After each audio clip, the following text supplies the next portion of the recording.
तो दोस्तों आपके अपने चैनल अखिल स्टडी वन दोस्तों आपका बहुत बहुत स्वागत है। दोस्तों आज मैं आपके लिए संपूर्ण समास की क्लास लेके आऊँ दोस्तों, जो मैं आपको ट्रिक के साथ पढ़ाऊंगा दोस्तों। कैसे पढ़ाऊंगा? ट्रिक के साथ पढ़ाऊंगा दोस्तों, क्योंकि दोस्तों हिंदी व्याकरण की क्लास जो है दोस्तों ये एग्जाम के पर्पज से बहुत ही महत्वपूर्ण है। साथ ही दोस्तों इसको मैं सिर्फ 6 लाइन में याद करा दूंगा। कितनी? सिर्फ 6 लाइन में आपको याद करा दूंगा। ये आपके एग्जाम की पास कराने वाली वीडियो रहेगी। साथ ही दोस्तों ये सभी ऑल एग्जाम्स की तैयारी के लिए बहुत ही महत्वपूर्ण क्लास रहेगी। तो आइए वीडियो को शुरू करते हैं। इसके अलावा मैं आपको बताना चाहूँगा कि आपको इसकी फ्री पीडीएफ हमारे टेलीग्राम ग्रुप से बिल्कुल फ्री में डाउनलोड हो सकती है, जिससे आप ये वीडियो देखने के बाद एग्जाम देने से पहले उसका रिवीजन कर सकें। तो आइए वीडियो को शुरू करते हैं। समास, समास की परिभाषा। तो समास क्या होता है दोस्तों, उसको पहले जान लेते हैं। तो दोस्तों शब्दों का मेल दोस्तों, क्या? शब्दों का मेल, यह क्या कहलाता है? समास कहलाता है। इसकी परिभाषा देखते हैं दोस्तों। दो या दो से अधिक, ठीक है, दो या दो से अधिक शब्दों के योग से नवीन शब्द बनाने की विधि क्रिया को समास कहते हैं। यानी क्या कहा गया इसमें दोस्तों? इसमें क्या गया? दो शब्दों का मेल हो। क्या हो? दो शब्दों का मेल हो जिससे एक नवीन यानी नया शब्द बने, ठीक है। तो उस क्रिया को यानी बनाने क्रिया हम क्या कहते हैं? उस क्रिया को हम समास कहते हैं। क्या कहते हैं? समास कहते हैं। आइए देखते हैं। इस विधि से बने शब्दों का समस्त पद कहते हैं। यानी जो इस विधि से शब्द बने हुए उन्हें क्या कहते हैं? समस्त पद कहते हैं। जब समस्त पदों को अलग अलग किया जाता है तो इस प्रक्रिया को समास विग्रह कहते हैं। यानी जब इनको अलग अलग किया जाता है तब क्या कहते हैं? समास विग्रह कहते हैं दोस्तों। नेक्स्ट, समास रचना में कभी पूर्व पद, कभी कौन सा? पूर्व पद, और कभी उत्तर पद या कभी दोनों ही पद प्रधान होते हैं। क्या होते हैं? दोनों ही पद प्रधान होते हैं। यह विधि समस्त पद कहलाती है। जैसे आइए जानते हैं दोस्तों कैसे। ये हमारा पूर्व पद हो गया, उत्तर पद हो गया, ठीक है। ये हमारा समस्त पद बोलेंगे, यानी जो पूरा शब्द बन जाएगा उसको क्या बोलेंगे? नवीन शब्द को समस्त पद बोलेंगे या समास कहेंगे। तो जैसे शिव, पूर्व पद क्या? शिव, उत्तर पद क्या? भक्त। तो हमारा शब्द क्या बना? शिव भक्त दोस्तों। क्या बन गया? शिव भक्त, ठीक है। आगे देखिए, जेब प्लस खर्च। जेब पूर्व पद है और खर्च हमारा उत्तर पद है। इससे हमारा समस्त पद क्या बना? जेब खर्च दोस्तों। क्या बना? जेब खर्च। ऐसे ही भाई बहन, क्या? भाई बहन। इससे हमारा क्या बना? भाई और बहन। इसमें क्या है? दोनों पद प्रधान है। इसमें दोनों पद प्रधान, ठीक है। और इसमें क्या है दोस्तों? इसमें दोनों पद प्रधान है। इस वाले में हमारा उत्तर पद प्रधान है, ठीक है। इसमें हमारा पूर्व पद प्रधान है। चतुर्धन प्लस भुजा, तो ये होगा चतुर्भुज। विष्णु, ये अन्य पद प्रधान हमारा शब्द होता है। समास के 6 वेद, यानी जो समास है दोस्तों इसके वेद कितने होते हैं? 6 वेद होते हैं। कितने वेद होते हैं? 6 वेद होते हैं दोस्तों। ये लिख लीजिएगा दोस्तों। क्या? ये लिख लीजिएगा। और ना लिखें तो आप पीडीएफ डाउनलोड कर लें। क्या कर लें? आप पीडीएफ डाउनलोड कर, दोनों में से एक कोई कार्य कर लीजिए, या लिख लीजिए या पीडीएफ डाउनलोड कर लीजिए दोस्तों। तो समास के 6 वेद कौन से हैं? आइए याद करते हैं। पहला हमारे अव्ययी भाव समास, क्या? अव्ययी भाव समास। दूसरा तत्पुरुष समास, तत्पुरुष समास। तीसरा द्विगु समास। चौथा द्वंद्व समास। पांचवा कर्मधारय समास और छठा बहुव्रीहि समास। ये हमारे समास के 6 वेद हो जाते हैं। तो यहाँ पे एक क्वेश्चन और बनेगा दोस्तों कि समास के कितने वेद होते हैं, तो आप राइट आंसर पे कितने लिखेंगे? 6 दोस्तों। कितने? 6 वेद होते हैं। अब सबसे पहले हम पढ़ेंगे अव्ययी भाव समास दोस्तों। क्या? अव्ययी भाव समास पढ़ेंगे दोस्तों। तो दोस्तों इसमें लिखते भी रहिएगा, हम बताते जाएंगे, आप लिखते रहिएगा, ठीक है। तो इसकी ट्रिक लिखिए पहले दोस्तों। क्या ट्रिक? इसकी ट्रिक क्या है दोस्तों? तो ट्रिक है इसका, प्रत्येक उपसर्ग वाला शब्द, क्या? उपसर्ग वाला शब्द, प्रत्येक कैसा? उपसर्ग, उपसर्ग वाला शब्द क्या होगा? हमारा अव्ययी भाव कहलाता है, यानी अव्ययी भाव समास के अंतर्गत आएगा दोस्तों। अब इसमें जो हमारी ये थ्योरी, इसमें क्या कहता है? इस समास में पहला पद अव्यय होगा। पहला पद क्या होगा? अव्यय होता है, और यही प्रधान होता है, और यही पद क्या है? प्रधान भी होता है। जैसे भर पेट, क्या? भर पेट। वैसे हमारा उपसर्ग क्या होगा? भर होगा। क्या होगा? भर पेट। तो पेट भरकर दोस्तों क्या हो जाएगा? पेट भरकर। ये सब उदाहरण काय के हैं? ये हमारे उदाहरण है दोस्तों काय के? अव्ययी भाव समास के दोस्तों। काय के? अव्ययी भाव समास के उदाहरण हैं। यथा योग्य, क्या? यथा योग्य यानी योग्यता के अनुसार। प्रतिदिन, प्रति हमारा क्या उपसर्ग है दोस्तों, प्रति हमारा क्या उपसर्ग है। तो हमने क्या कहा, प्रत्येक उपसर्ग वाला शब्द हमारा अव्ययी समास कहलाएगा। प्रतिदिन यानी हर दिन। आज जन्म, क्या आज जन्म, आ माने जन्म भर दोस्तों, क्या जन्म भर। और उदाहरण देखते हैं, आइए। आजीवन, क्या आजीवन अर्थात जीवन भर या पर्यंत, ठीक है। आमरण, आमरण, आ हमारा क्या उपसर्ग है, तो मरण तक यानी पर्यंत। बीचों बीच, क्या बीचों बीच अर्थात बीच ही बीच में, क्या बीचों बीच का मतलब क्या होगा, बीच ही बीच में दोस्तों। यथाशक्ति, यथाशक्ति अर्थात शक्ति के अनुसार दोस्तों, काय के शक्ति के अनुसार। तो यही सब हमारे उदाहरण क्या अव्ययी भाव समास के उदाहरण हो जाएंगे। तो 6 वेद में से दोस्तों हमने एक वेद पढ़ लिया दोस्तों, ठीक है। अब आइए दूसरे की बात करते हैं।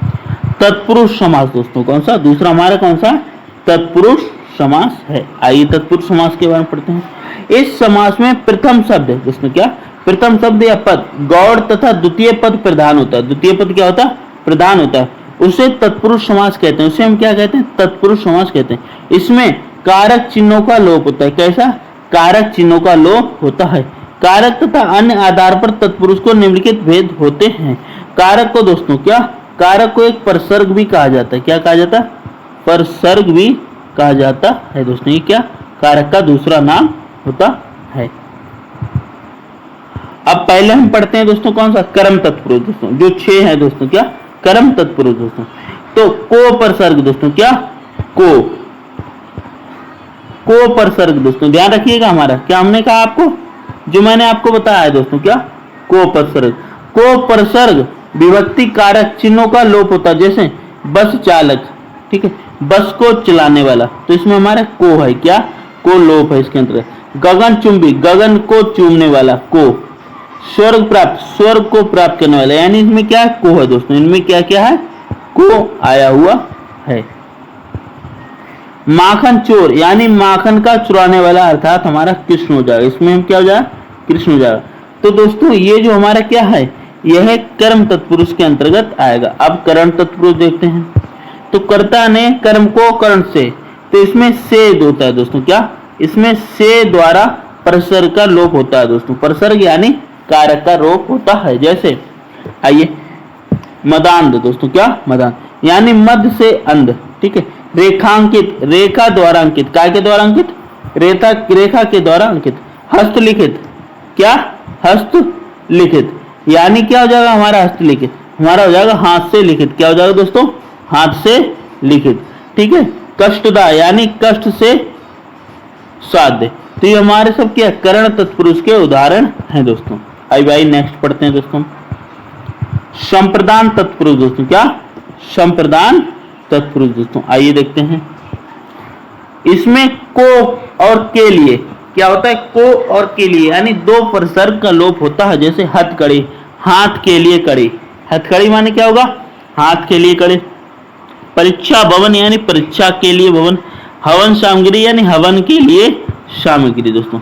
सत्याग्रह यानी सत्य के लिए आग्रह, ये हमारा काम में जाएगा, ये हमारा संप्रदान तत्पुरुष के अंतर्गत जाएगा दोस्तों।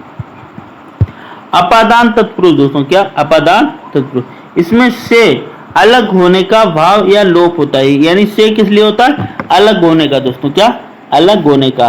तो पथ भ्रष्ट यानी पथ से भ्रष्ट, जो हमारा पथ है, पथ माने क्या होता है, रास्ता, हम जिस पथ पे चल रहे हैं, ठीक है, उससे हम क्या हो जाए, भ्रष्ट हो जाए। ऋण मुक्त यानी ऋण से मुक्त, अर्थात किसने कोई उधार लिया हो उससे हम क्या हो जाए, मुक्त हो जाए, तो ये क्या कहलाता है, ऋण मुक्त कहलाता है। जन्मांध, क्या जन्मांध यानी जन्म से अंधा दोस्तों, क्या जन्म से अंधे को हम क्या बोलेंगे, जन्मांध बोलेंगे दोस्तों। भयभीत, भयभीत यानी भय से भीत, ये क्या कहलाएगा, भयभीत कहलाएगा। संबंध तत्पुरुष दोस्तों, कौन सा संबंध तत्पुरुष, इसमें का की के और रारी, का की के और रारी परसर्ग का लोप होता है। जैसे घुड़दौड़ दोस्तों, क्या घुड़दौड़ यानी घोड़ों की दौड़। पूंजीपति यानी पूंजी का पति। गृह स्वामी यानी गृह का स्वामी। प्रजापति यानी प्रजा का पति दोस्तों, ये क्या है, संबंध तत्पुरुष के अंतर्गत आएगा। अधिकरण तत्पुरुष दोस्तों, क्या अधिकरण तत्पुरुष, इसमें से कारक की विभक्ति में पर का लोप होता है, पर का लोप हो जाता है। जैसे शरणागत यानी शरण में आगत, आत्मविश्वास आत्मा पर विश्वास, जलमग्न यानी जल से मग्न दोस्तों, क्या जल से मग्न, नीति निपुण दोस्तों, क्या नीति मूढ़ यानी नीति में निपुण दोस्तों। ये क्या हमारा अधिकरण तत्पुरुष के उदाहरण है। Option C is the right answer.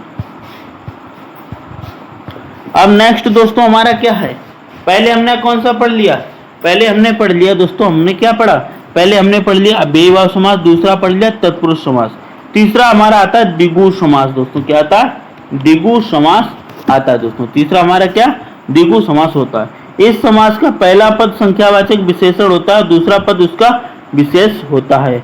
अर्थात इसकी ट्रिक क्या है दोस्तों, इसकी ट्रिक दोस्तों, ट्रिक क्या हो जाएगी दोस्तों, संख्या की प्रधानता होती है दोस्तों, क्या संख्या की प्रधानता होती है, तो वहां पर हमारा क्या द्विगु, द्विगु माने दो, कहते ना ट्रिक के हिसाब ऐसे, द्विगु माने दो और द्विगु माने संख्या, यानी संख्या की प्रधानता, ये द्वंद्व समास के अंतर्गत आएगा दोस्तों। कैसे दोस्तों, आइए उदाहरण देखते हैं दोस्तों इसके। चौराहा, क्या चौराहा यानी चार राहों का समाहार, चार राहों का समाहार यानी चौराहा। अर्थात कहीं पे रोड मिलते ना कि इधर से भी रोड आ गया दोस्तों, कैसे इधर से भी आ गया, इधर से भी आ गया, इधर से भी आ गया और नीचे से भी आ गया, तो ये एक रास्ता, दो रास्ता, तीन रास्ता, चार रास्ता, जब ये चारों रास्ता एक साथ मिलती है इसे हम चौराहा बोलते हैं, क्या बोलते हैं, चौराहा बोलते हैं। त्रिभुवन यानी तीन भुवनों का समूह, कितने, तीन भवन का समूह। नवग्रह, नौ ग्रहों को समाहार। त्रिवेणी यानी तीन बेड़ियों का समाहार। नेक्स्ट द्वंद्व समास दोस्तों, क्या द्वंद्व समास, द्वंद्व समास की ट्रिक क्या है दोस्तों, योजक चिन्ह आ जाए दोस्तों, क्या योजक चिन्ह, योजक चिन्ह हमारा कैसा होता है, ये सर, इसमें क्या आ जाए, योजक चिन्ह आ जाए दोस्तों, साथ ही दोस्तों और आ जाए दोस्तों, क्या आ जाए, और क्या, और आ जाए, योजक चिन्ह आ जाए दोस्तों, कौन सा, और आ जाए और योजक चिन्ह आ जाए दोस्तों, ये द्वंद्व समास के उदाहरण होते हैं। इस समास में दोनों पद प्रधान होते हैं, प्रधान कैसे, दोनों पद होते हैं, तथा और या अथवा आदि का लोप होता है, जैसे अपव्यय, अप और व्यय, अपव्यय, तो आय और व्यय, माता पिता, माता और पिता, भीम अर्जुन, भीम और अर्जुन दोस्तों, अन्न जल, अन्न और जल।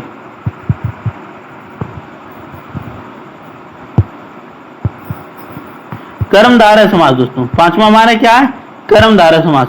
इस समास में विशेषण का संबंध होता है, काय का विषय, इसमें प्रथम पूर्व पद गुणवाचक होता है, प्रथम पूर्व पद क्या होता है, गुणवाचक होता है दोस्तों। ये हमारा कर्मधारय समास कहलाता है। कैसा दोस्तों, महात्मा यानी महान है जो आत्मा, महात्मा क्या आंती यानी जो आत्मा महान है उसे हम महात्मा बोलेंगे। स्वर्ण कमल यानी स्वर्ण का जो कमल हो, नील कमल नीला है जो कमल, पीतांबर यानी पीला है जो अंबर, ये सब हमारे काय के अंतर्गत आएगा, कर्मधारय समास के अंतर्गत आएगा दोस्तों। कर्मधारय समास में पूर्व पद तथा उत्तर पद में उपमेय उपमान संबंध भी हो सकता है, जैसे घनश्याम यानी घन के समान, अर्थात उपमान क्या हो जाएगा, श्याम। कमल नयन यानी कमल के समान, इसमें उपमान क्या हो जाएगा, नयन दोस्तों। मुख चंद्र यानी मुख रूपी, मुख रूपी जिसे हम चंद्र कहेंगे, क्या कहेंगे, चंद्र कहेंगे। बहुवीर्य समास दोस्तों, क्या बहुवीर्य समास दोस्तों, ये हमारा छठा और लास्ट है दोस्तों, ठीक है। तो बहुवीर्य समास दोस्तों, क्या बहुवीर्य, इस समास में कोई भी पद प्रधान नहीं होता, बल्कि समस्त पद किसी अन्य के विशेषण का कार्य करते हैं, और यही तीसरा पद प्रधान होता है दोस्तों। कैसे, आई देते हैं। दशानन, क्या दशानन, दश है आनंद मुख, अर्थात जिसके कहते हैं रावण, अर्थात दशानन किसे कहा गया, रावण, अर्थात जिसके दशानन। चतुर्भुज यानी चार हैं भुजाएं जिसकी, अर्थात विष्णु दोस्तों, क्या विष्णु। लंबोदर, लंबा है उदर यानी पेट, लंबा है उदर यानी पेट, तो जिसका अर्थ अर्थात गणेश दोस्तों, क्या गणेश। चक्रपाणी यानी चक्र है पाणी हाथ में, जिसके आदरत विष्णु। नीलकंठ यानी नीला है जो कंठ, जिनका अर्घात शिव हो दोस्तों। इसमें कुछ है दोस्तों, आइए देखते हैं। बहुव्रीहि समास में विग्रह करने पर विशेष रूप से बाला, बाली, जिसका, जिसकी, जिसके आदि शब्द पाए जाते हैं, अर्थात विग्रह पद संज्ञा पद का विशेषण रूप हो जाता है। ये क्या कहा गया दोस्तों, ये विशेष में कहा गया, किसमें, विशेष के अंतर्गत कहा गया है। कर्मधारय समास और बहुब्रीहि समास में अंतर, यानी कर्मधारय समास और बहुब्रीहि समास में अंतर क्या होगा दोस्तों? तो कर्मधारय समास में विशेषण और विशेष अथवा उपमेय और उपमान का संबंध होता है, जबकि बहुब्रीहि समास में समस्त पद ही किसी संज्ञा के विशेषण का कार्य करते हैं दोस्तों। उदाहरण आइए जानते हैं। नीलकंठ, नीला है जो कंठ, यानी जो कर्मधारय समास होगा, ठीक है। लेकिन ऐसे दूसरे में कैसे नीलकंठ, नीला है कंठ अर्थात शिव, ये बहुब्रीहि समास के अंतर्गत आएगा। पीतांबर, यानी पीला है जो अंबर, ये हमारा कर्मधारय के अंतर्गत क्या है? कर्मधारय। अब पीला है अंबर अर्थात श्री कृष्ण, यह बहुब्रीहि समास के अंतर्गत आएगा दोस्तों। कर्मधारय समास और द्विगु समास में अंतर क्या क्या होते हैं? तो कर्मधारय समास में समस्त पद एक पद गुणवाचक होता है, यानी समस्त पद का एक पद क्या गुणवाचक होता है? विशेष, और दूसरा विशेष होता है। दूसरा क्या होता है? हमारा विशेष होता है। जबकि द्विगु समास में पहला पद संख्यावाचक विशेषण, दूसरा पद विशेष होता है दोस्तों। ये क्या होता है? हमारा कर्मधारय समास और द्विगु समास के अंतर्गत होता है।